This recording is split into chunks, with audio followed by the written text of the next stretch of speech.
ఎన్టీఆర్ జిల్లాలో ఘోర రోడ్డు ప్రమాదం చోటు చేసుకుంది. ప్రైవేటు ట్రావెల్స్ బస్సు దగ్ధమైంది. కీసరా టోల్ గేట్ వద్దకు రాగానే పొగలొచ్చేశాయి. వెంటనే పూర్తిగా బస్సు కలిపినట్లుగా తెలుస్తోంది. ఇందులో 39 మంది ప్రయాణికులు క్షేమంగా బయటపడినట్లుగా తెలుస్తోంది.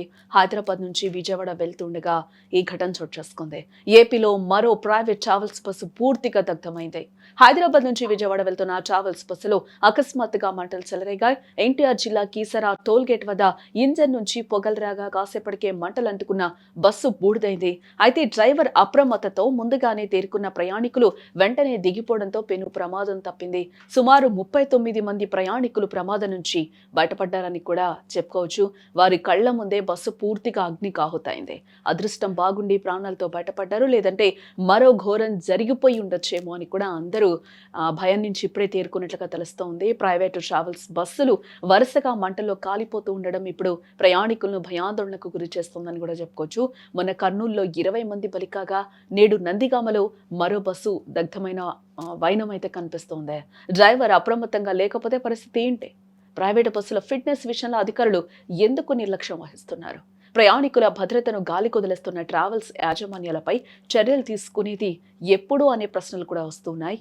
ఏదేమైనా నందిగామ ప్రమాదంలో డ్రైవర్ చూపిన చొరవ అభినందనీయమని కూడా మనం చెప్పుకోవచ్చు. ఒకసారి విజువల్ కూడా మనం చూడొచ్చు క్లియర్గా. ఆ రోడ్డు మీద ఆ బస్సు అసలు నామరూపాలు లేకుండా కూడా పూర్తిగా దగ్ధమైన వైనం అయితే కనిపిస్తూ ఉంది. ఇందులో దాదాపుగా 39 మంది ప్రయాణికులు ప్రయాణిస్తున్నారంటే అసలు ఎంత ఘోరం నుంచి అందరూ కూడా బయటపడ్డారని కూడా అనిపిస్తుంది.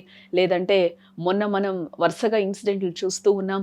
కర్నూలు ఇన్సిడెంట్ ఏ విధంగా అయ్యింది, చేవెళ్ళ ఇన్సిడెంట్ ఏ విధంగా అయిందో కూడా మనం చూసాం. అది ఇంకా కూడా కళ్ళకు కట్టినట్టు ఇంకా మనకి కళ్ళ ముందు కదలాడుతూనే ఉంది. ఇంత లోపల మరో ఇన్సిడెంట్ చోటు చేసుకుందని కూడా చెప్పుకోవచ్చు. దేవుడి దయ వల్ల అందరూ కూడా బయటపడిన వైనం అయితే కనిపిస్తుంది. ఇదంతా కూడా డ్రైవర్ అప్రమత్తత వల్లే ఈరోజు 39 మంది కూడా ప్రయాణికులు బయటపడిన వైనం అయితే కనిపిస్తూ ఉంది. ఒకసారి మనం ఆ విజువల్ కూడా చూడొచ్చు. ఎంత దగ్ధమైపోతుందో బస్సు, ఒక్కసారిగా పొగలు అంటుకొని కూడా ఎంత పొగలు గమ్ముకుందో కూడా అక్కడ మనకి అర్థమవుతూ ఉంది. పొగలు రాగానే వాహనాన్ని ఆపి ప్రయాణికులందరినీ కూడా కిందకు దింపడం వల్ల పెను ప్రమాదం కూడా తప్పినట్లయిందని కూడా మనం చెప్పుకోవచ్చు. పోలీసులు ఘటనా స్థలాన్ని పరిశీలించారు. వరుస ప్రమాదాల నేపథ్యంలో ప్రయాణికులు ప్రైవేట్ ట్రావెల్స్లో వెళ్లేటప్పుడు అప్రమత్తంగా ఉండాలని కూడా అధికారులు సూచిస్తూ ఉన్నారు. సుమారుగా 5:40 మాకు ఉదయం 6 గంటల టైంలో మాకు ఇన్ఫర్మేషన్ ఉంటుంది. ఇక్కడ కీసర దాటిన తర్వాత టువర్డ్స్ హైదరాబాద్ విజయవాడ, కీసర దాటిన తర్వాత ఇన్వెంటా కంపెనీ దాటిన తర్వాత ఇలా బస్సు ఫైర్ యాక్సిడెంట్ జరుగుతుందని చెప్పి మాకు ఇన్ఫర్మేషన్ రావడం, ఇమీడియట్గా మేము స్పాట్కి రావడం జరిగింది. ఇది ప్రైవేట్ ట్రావెల్స్ బస్సు. మేము వచ్చేసరికి బస్సు తగలబడుతుంది. ఇమీడియట్గా మేము ఫైర్ సిబ్బంది అంతా కూడా మంటలను అదుపులో తీసుకున్నాం. ట్రాఫిక్ కూడా రెగ్యులేట్ చేసాము. ఇక్కడ ఎవరికి ఎటువంటి ప్రాణాపాయం ఏం జరగలేదండి. బస్సులో ఉన్న ఎవరికి కూడా ఎటువంటి ప్రాణాపాయం ఏం జరగలేదు. బస్సులో బ్యాక్ సైడ్ స్మోక్ వస్తుందని చెప్పి డ్రైవర్ పక్కన ఆపాడంట. ఆపి ఇమీడియట్గా ప్యాసింజర్లందరినీ దింపి వాళ్ళ లగేజ్లు కూడా తీసుకున్న తర్వాత ఇంక చూస్తే బస్సు అలా ఫైర్ స్టార్ట్ అయింది. ఇమీడియట్గా మాకు ఫైర్ ఇంజిన్ వాళ్ళకి ఇన్ఫర్మేషన్ అవ్వడంతో సీన్లోకి వచ్చాం. ప్రస్తుతానికి అయితే ఎటువంటి ప్రాణాపాయం లేదు.